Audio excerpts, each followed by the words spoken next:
मुंबई विद्यापीठाला 17 कोटींचा जीएसटी भरण्याची केंद्रीय जीएसटी विभागाची नोटीस। सरकारी विद्यापीठांना सुद्धा त्यांच्या उत्पन्नातील वाटा केंद्र सरकारला जीएसटीच्या रूपात द्यावा लागणार, तर याचा भुर्दंड विद्यार्थ्यांना सुद्धा बसण्याची शक्यता।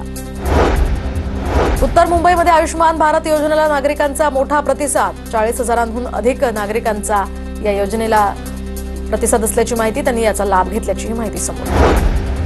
मुंबई मेट्रो 2B च्या मार्गावर चाचणीला सुरुवात। चिंबूर डायमंड गार्डन ते मंडाले मानखुर्द या स्थानकांदरम्यान चाचणी। 5.3 किलोमीटर लांबीच्या मार्गावर चाचणीला सुरुवात।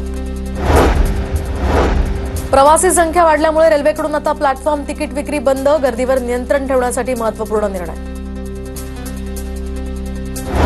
पुण्यात लाच घेताना पोलीस उपनिरीक्षक एसीबीच्या जाळ्यात। 30,000ची लाच स्वीकारताना पोलीस उपनिरीक्षकाला रंगेहात पकडलं।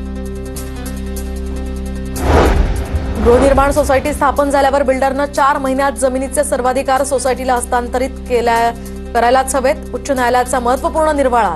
जमीन हस्तांतरणाची तरतूद महाराष्ट्र ओनरशिप फ्लॅट कायद्यामध्ये करण्यात आली आहे।